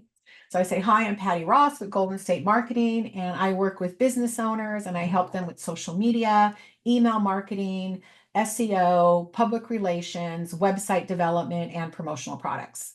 Okay, that's A.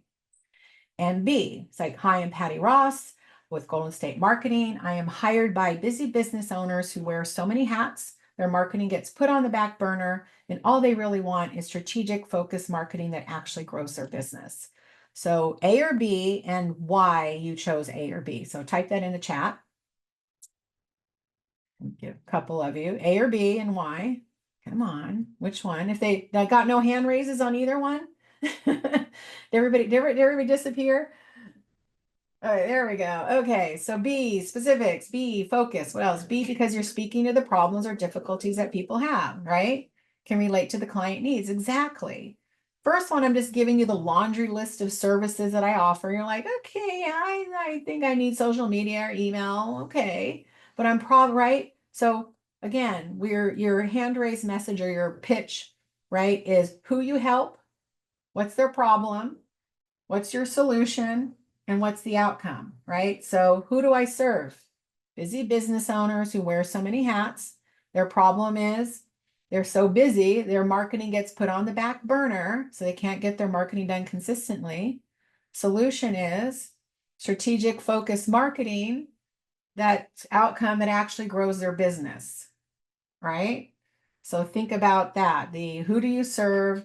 It has nothing to do with you, right? Not like I have 25 years of marketing, I have a PhD in marketing science and blah, blah, blah, and all that. That brings it back to me. You're just like, oh, yes, you know what? I wear all the hats. I don't like doing the marketing. I can't get it done consistently, and I just want it to work.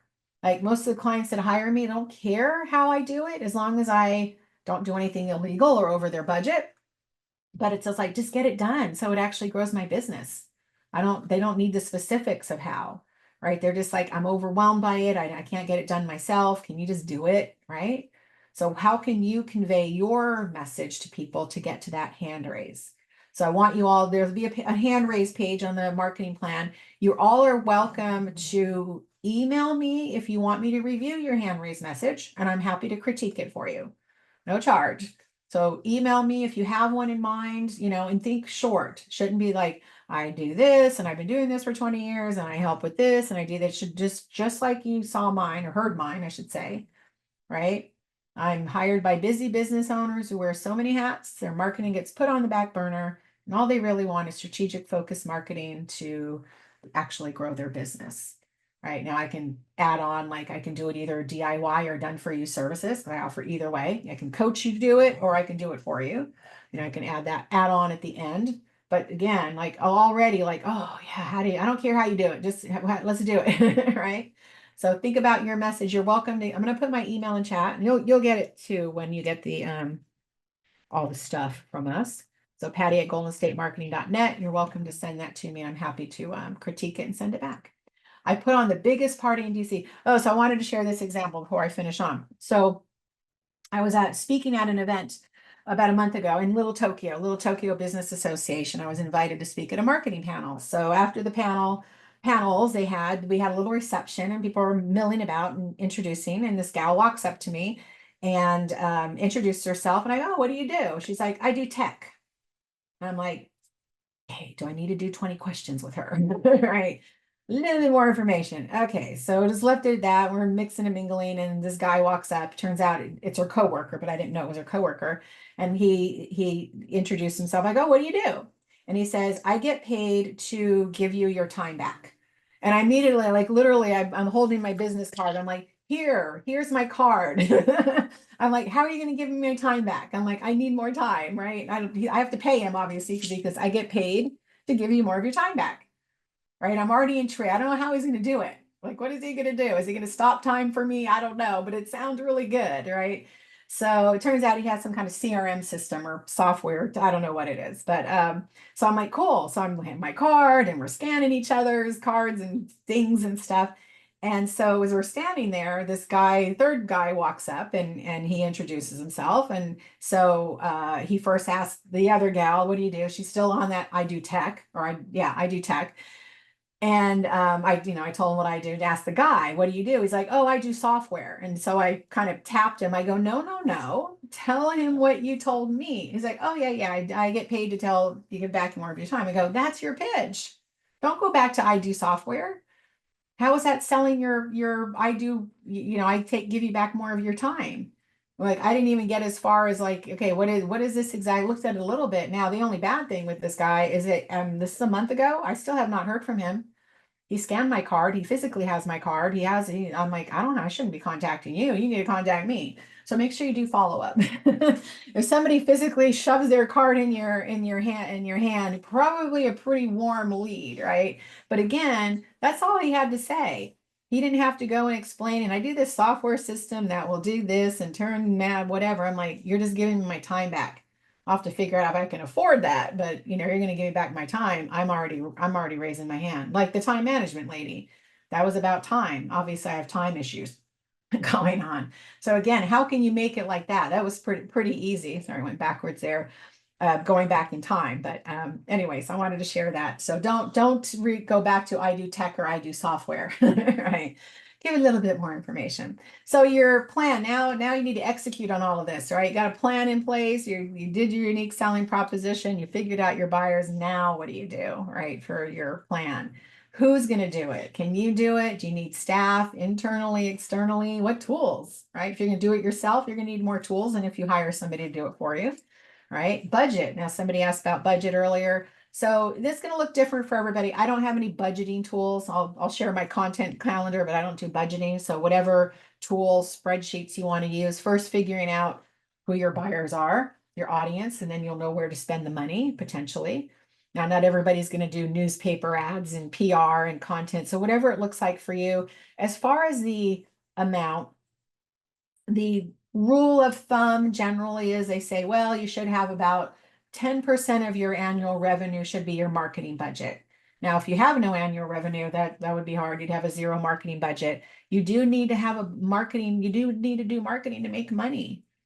Right. I hear this all the time. Patty, when I'm making money, I'll hire you to do my marketing. I'm like, what are you going to do different to make money that you're not doing now? Right. Then to hire, you can't hire me now and you're not making enough money. What are you going to do differently to do that? Right. You need to have the marketing done to do that, whether you hire me or do it yourself. Right. So whatever that looks like could be 10%. Do as much as and you're a cost too, right? You might be doing it yourself and think, well, I don't have to, you don't say pay yourself. Maybe you don't give yourself a paycheck, but your time is money, right? You need to be out there doing the things to grow your business, not doing the stuff, so you got to consider that as well. So whatever that looks like for you, right? Figure out what your budget, if it is 10%, maybe it's going to be more. But generally, that's a general rule of thumb when it comes to a marketing budget. And as far as the ROI, somebody asked about ROI, it's going to be different, right? For each of you, social media has a different ROI, say, than doing ads, right? Because social media is more about building brand awareness. It's not an immediate ROI on there. So you can't say, I'm going to spend, $2,000 a month on my social media marketing. Somebody do it for you, or you're doing it, or whatever. Are you bringing staff to do it? Are you going to get a $2,000 plus return on investment? Maybe. It's harder to quantify that, like even like PR and press releases, that's harder to because it's not a direct sale, right? Like I put an ad online, and then it goes and you purchase the product and it's right, there. So conversion and your ROI is going to be different for everything that you do out there. But you do want to see, like, okay, where are we spend? If I'm doing a billboard out there in the country road, are people responding to the billboard? Making sure you're tracking all of that.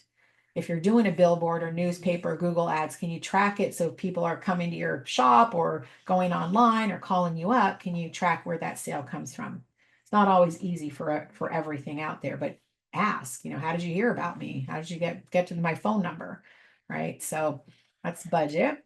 And then, generally your marketing expenses, and it depends on if you're doing this externally or internally, having somebody else do it. So might be some more costs involved, or different costs. So direct selling costs, advertising, if you're going to do advertising, it's traditional, digital, your promotional materials, print, direct mail pieces, electronic, your staff, right? Whatever that's going to be, external or internal. Training subscriptions. So if you're going to have a subscription to ChatGPT or Canva or CRMs and all that. So all that's part of the marketing mix of your costs, right? And different tools out there. And these are just a few examples of them, right? So I just wanted to give you a few so you understood. You might have a CRM, as I mentioned, Salesforce, HubSpot, Zoho, or a few out there.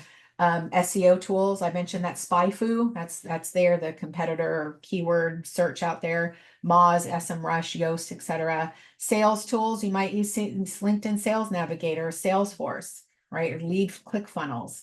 Social media scheduling tools like Later, Sprout Social, Metricool. There's others out there. Again, these are few. You might need to invest in Canva or Photoshop, Illustrator.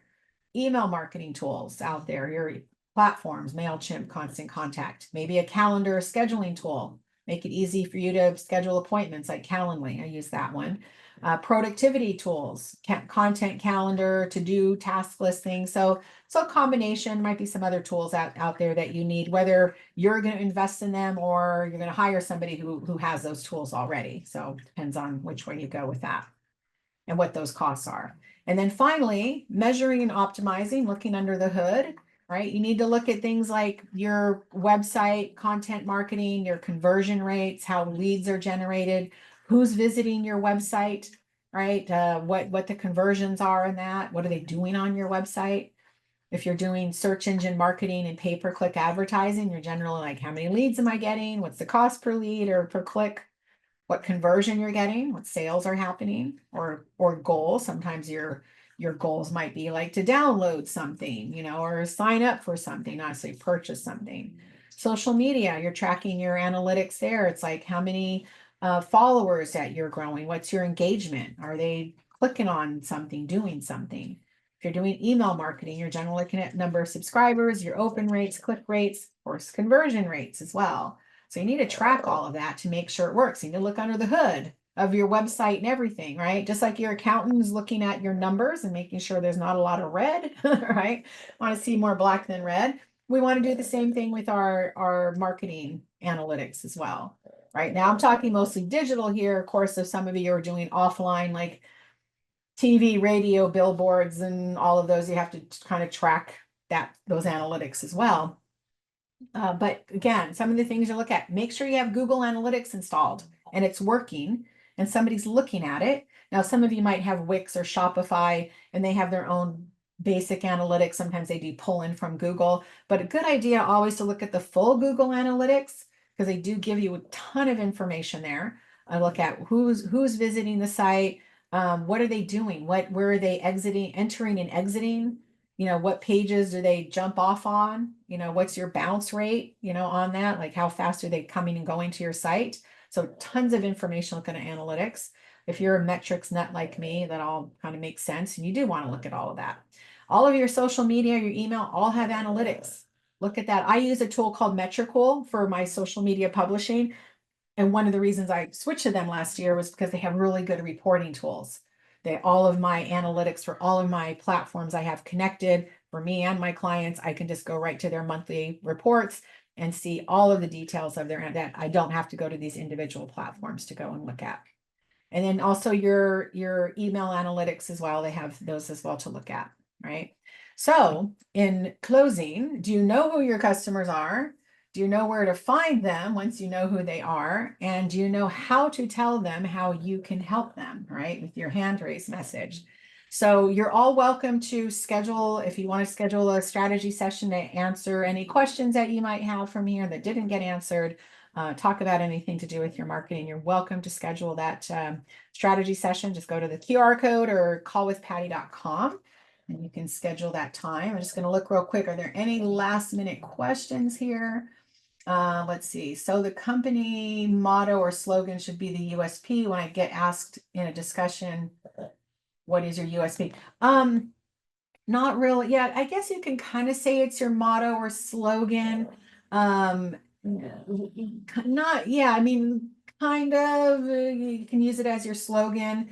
But like for example, that going back to like the one world on time or absolutely positively has to be there overnight, could use it as your slogan.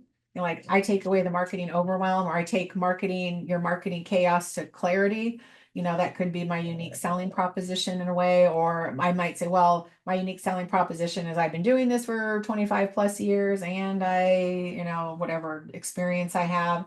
So it could be, Kareem, it could be your slogan, might be different. Let's see what else. Are there any free marketing tools we can use? Any advice for free marketing? Yes and no. So I'm going to jump on my soapbox for a second on this. So yes, there's always free versions of things like ChatGPT, Canva. I'm just thinking a few of the email marketing, like MailChimp has a kind of a free version.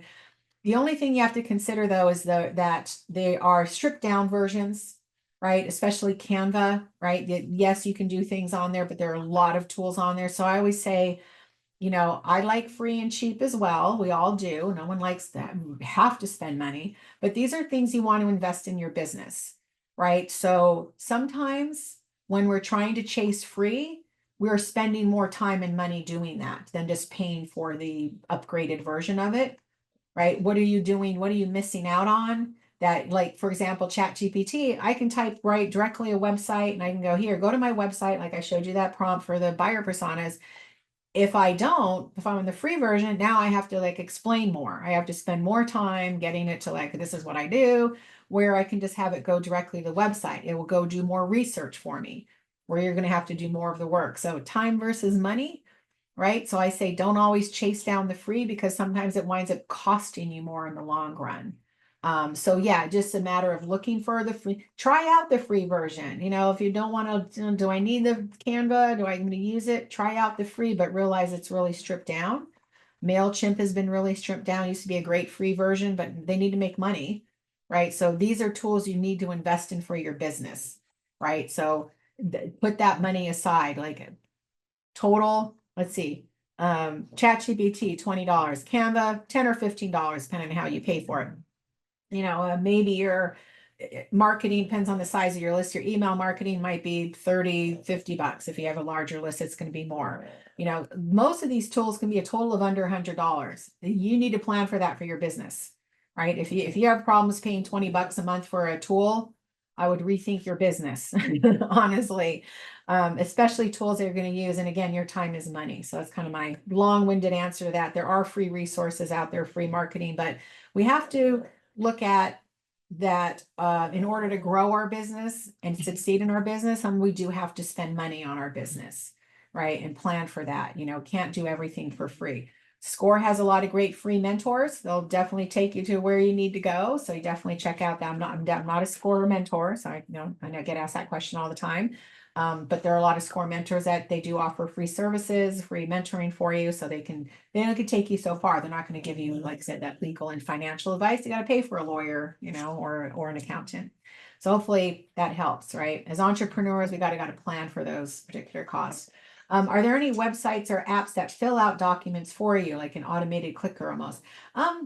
Yeah, that's a big question. Yeah, there are some, it just depends on what you're looking for that fill out documents for you. Depends on the documents. Yeah, I mean, there's fill in forms and things. It's kind of a real general question, so I'm not sure, but just, get more specific with Google. Like I'm looking for it to fill out a form to accomplish A and B, yeah, so I don't have like really a blanket answer for that one. Any other questions? Let's see. Thank you. Glad it was extremely helpful. You're welcome. You're welcome. Yeah, and send me your hand raised message. Email me. I'm happy to critique and help you with that and craft it and give you my thoughts on it. Schedule a strategy session if you wish, and then just SCORE will send you SCORE. Pasco Hernando will send out the landing page that I'll create with all of the assets on it. That will either go out later today or tomorrow. So thank you, everyone. Have a great rest of your day. Get that marketing plan filled out and good luck. And we'll see you in a different class. Thank you, everyone. Take care.